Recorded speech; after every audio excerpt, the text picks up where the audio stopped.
Баршаңызға сәлем достар. Біз бүгін осындай керемет салаттың түрін дайындаймыз. Бұл салат өте дәмді, тойымды болып шығады. Міндетті түрде осы рецептпен жасап көріңіздер. Менің каналыма тіркелмеген болсаңыздар тіркеліп, лайк басып, пікір қалдыра кетіңіздер. Бұл салат түріне өте қарапайым заттар қажет болады. Құрамын описаниеға қалдыратын боламын. Күрішімізді және жұмыртқамызды алдын ала пісіріп аламыз. Кейін қиярымызды тазалап жуып, оны кубиктап тураймыз.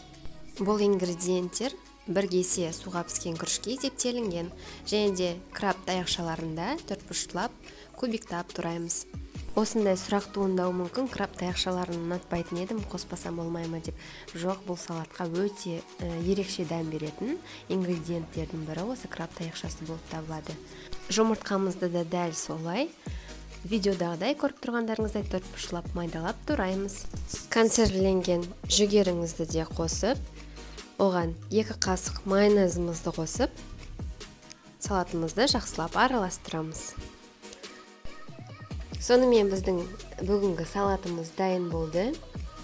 Өте дәмді болып шықты. Міндетті түрде жасап көріңіздер. Астарыңыз дәмді болсын. Сіздермен болған Мадина.